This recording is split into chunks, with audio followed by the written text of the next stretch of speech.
All right, let's dive right into this. Welcome to today's Explainer, where we're going on a really fascinating investigative journey into the modern digital product economy.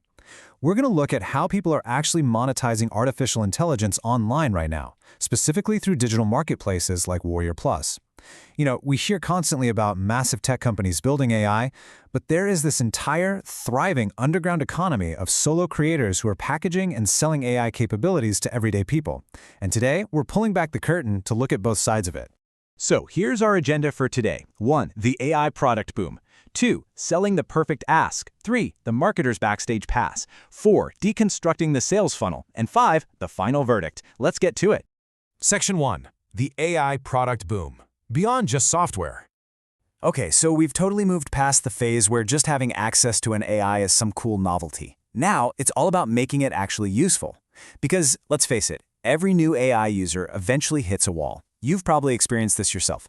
You want to use a free tool like ChatGPT to do something magical, like, say, entertain your kids at night. So you type in, "Tell my kid a bedtime story."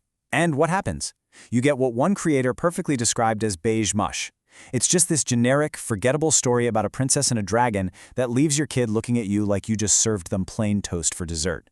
But here's the thing. The AI isn't the problem. The AI is brilliant. The problem is your ask. The AI has absolutely no imagination about your specific child. It needs a blueprint. Moving on to Section 2. Selling the perfect ask. Consumer front stage. Enter Storycraft Kids. This product totally solves that beige mush problem by giving you a library of 346 handcrafted story prompts tailored perfectly to that dreaded 8:47 p.m. bedtime negotiation. And they don't just give you one prompt and change a few words around. Check out these distinct storytelling engines they've built.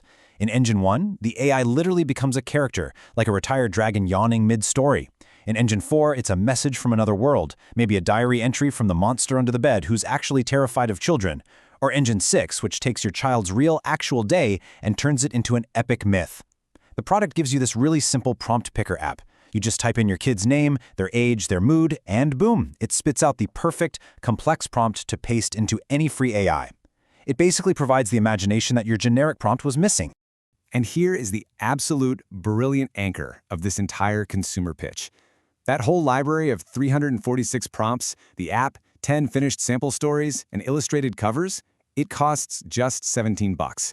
But notice how they sell it. They aren't pitching a PDF of prompts. They pitch it as saving parents 20 minutes a night. That is over 120 hours a year of stressful bedtime negotiations, solved forever, for less than the cost of one hardcover picture book. I mean, it's just a masterclass in front-stage consumer marketing, selling a pure emotional victory. Which brings us to Section 3, the marketer's backstage pass, behind the scenes.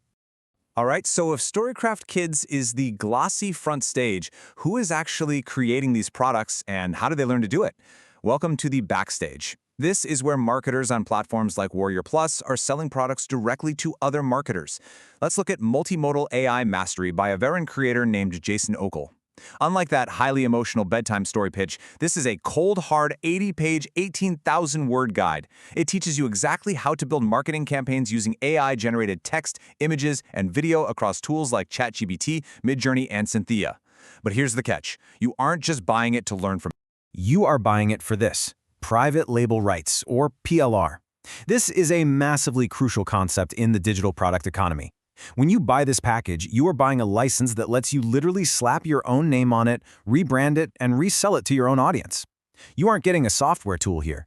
You are buying a fully written playbook that you can legally claim as your own work. It is a completely done-for-you asset designed for solo marketers who know they need to sell digital products but just haven't had the time to write one from scratch. And honestly, just like those bedtime story prompts, the real value being sold here isn't the raw AI technology, it's the structure. This PLR package includes these highly specific printable checklists. You get a pre-campaign strategy checklist, a blog post content checklist, and a video production checklist. For a solo marketer who completely freezes up at the thought of producing a video or planning a whole campaign from scratch, these checklists take all those intimidating AI concepts and turn them into a super simple step-by-step process. So when we stack these two up side by side, the contrast is pretty wild.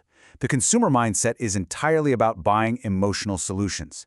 The parent just wants to avoid the friction of that 8:47 p.m. negotiation. They want to be a hero to their kid. The marketer mindset, on the flip side, is totally utilitarian. They're buying campaign templates, PLR assets, and resell rights. They are buying business frameworks just to save themselves a weekend of writing. Yet when you really get down to it, fundamentally, they are both buying the exact same thing, a highly structured wrapper placed around a completely free AI tool. All right, Section 4, Deconstructing the Sales Funnel, the 5-step sequence. To truly grasp how this backstage economy thrives, we're relying on a really thorough investigative review by marketer Arsh Kapoor. Just look at the reality of the marketplace economics in this table.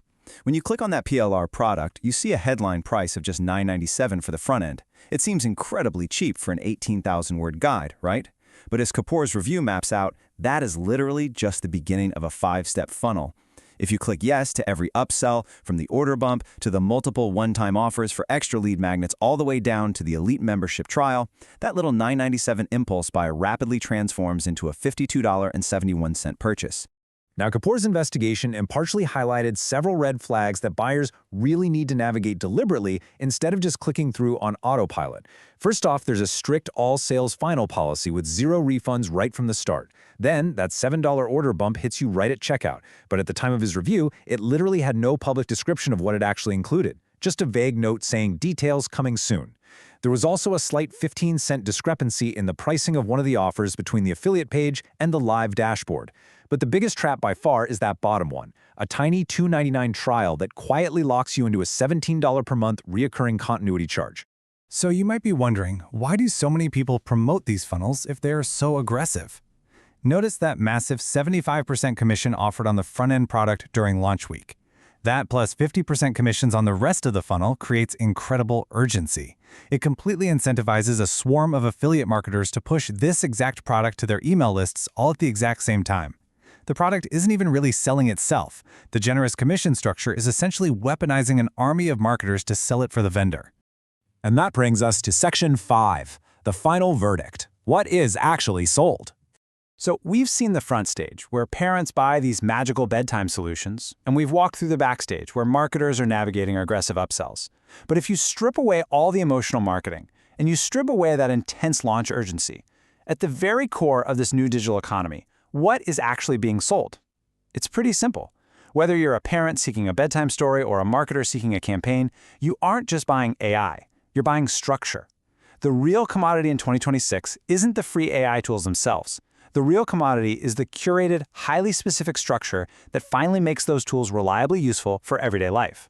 Which leaves us with one final, really provocative question to think about as we wrap this up. Right now, there's a massive gold rush in selling the ask. The prompts, the checklists, the blueprints. But as AI models become more ubiquitous, more intuitive, and increasingly capable of reasoning on their own, will the value of this human-created structure actually continue to rise?